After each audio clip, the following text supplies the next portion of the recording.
Capricorn, Sun, Moon and Rising, here's your tarot reading for the week ahead. As a reminder, I release these videos each week, so if you don't want to miss your weekly forecast, then all you need to do is check the pinned comment below, and you can sign up for emails directly into your inbox of when these come out, or you can hit subscribe and notification for updates as well, or both. It's probably the best way. And as ever, take what's helpful, leave what isn't, use what resonates, and leave what doesn't. We've got a very similar overlap between you and Virgo.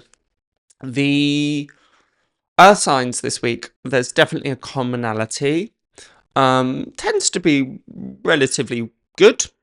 Taurus, I'm afraid to say, probably fared the best out of the three, but on the whole, looks pretty good.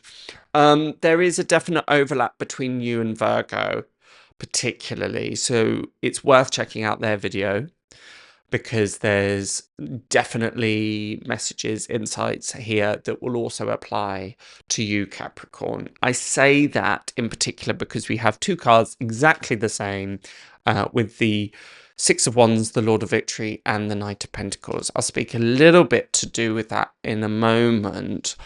Just to quickly synopsisize what those energies are indicating is success, which is nice, tangible results, and very much the fruits of your labour. You can see with the Knight of Pentacles, he's got the furrowed fields in the background, and the Six of Wands is all about leadership, victory, being able to apply ourselves, taking command and taking control of our own successes. It's a really nice pair. There is, however, an additional crossover between you and Virgo in the Ten of Swords, the Lord of Ruin in reverse. It's a bit ambivalent when it comes in reverse, because sometimes it can be positive, sometimes it can be more of a shadow aspect. In this instance, it seems to be talking about a refusal to let go. Ten of Swords indicates more than perhaps any other card in the tarot endings. Usually quite abrupt endings. I often see it like the guillotine card. Now, sometimes a guillotine can be very, very useful because it can detach us from things that aren't serving us, things that we need to let go, from sticky situations, and it brings with it a breath of fresh air, particularly as we have this band of yellow right on the horizon. The fact it's in reverse, in combination with the Knight of Pentacles, because the Knight of Pentacles is the mortgage card. I often describe him as the mortgage card, but it is very much slow and steady wins the race, very practical, very resourceful, he's very much this energy that likes to know, he works very much a bird in the hand is worth two in the bush, doesn't take much risk. There's the kind of slowness to that energy, and sometimes that can be useful because it's very grounded, but that in combination with the Ten of Swords reverse indicates almost a stuckness. So where in your life at the moment do you need to unhook or unstick yourself? What are you holding on to, be it relationships, be it projects, be it ideas that you're vehemently holding on to, that is perhaps arguably starting to be at your detriment?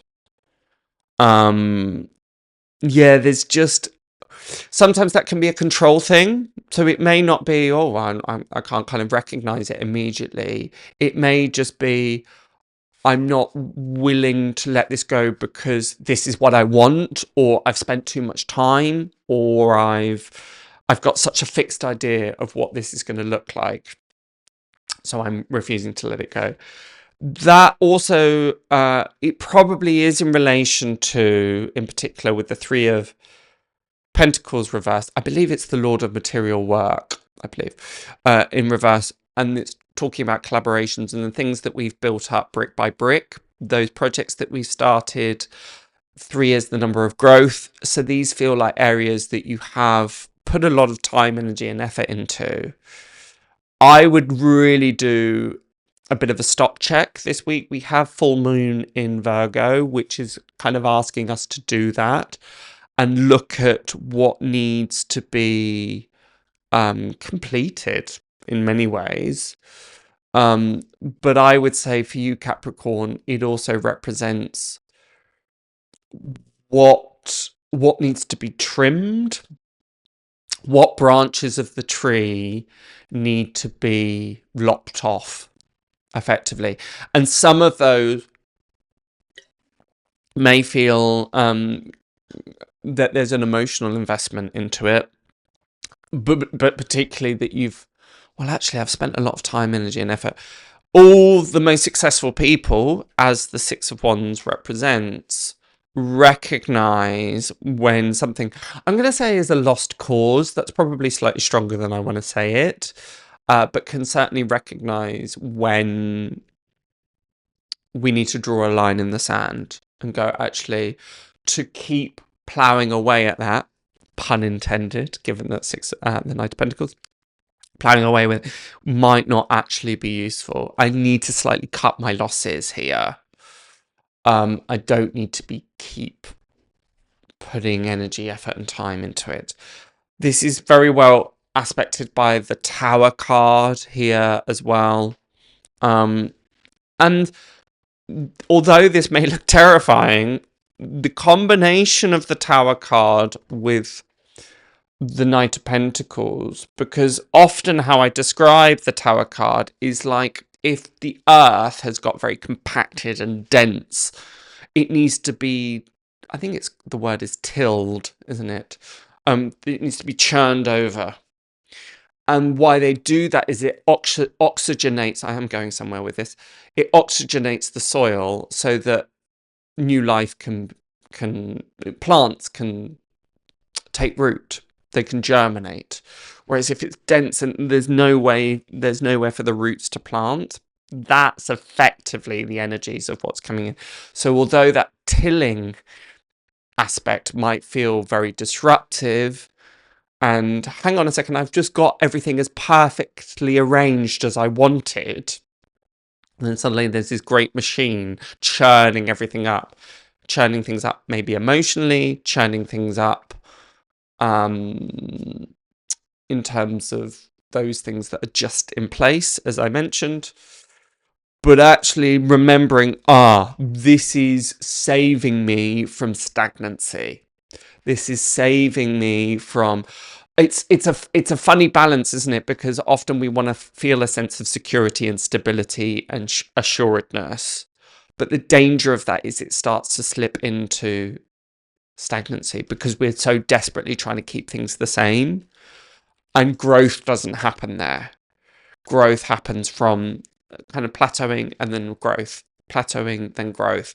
So it's a feeling here of this week that maybe you've been slightly in plateau for a while. Not necessarily a bad thing, but now is the time to start inviting in change.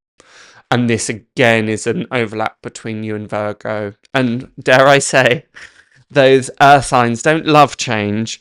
As a mutable sign, Capricorn, you're a little bit more adaptable to that, which is good. But certainly this theme around, I want things to stay the same, and we're being asked this week, probably across the board, that's not what the universe has planned for us. Does that help? Does it resonate? Let me know in the comments below. But until next time, have a gorgeous week, and I shall see you then. Bye for now.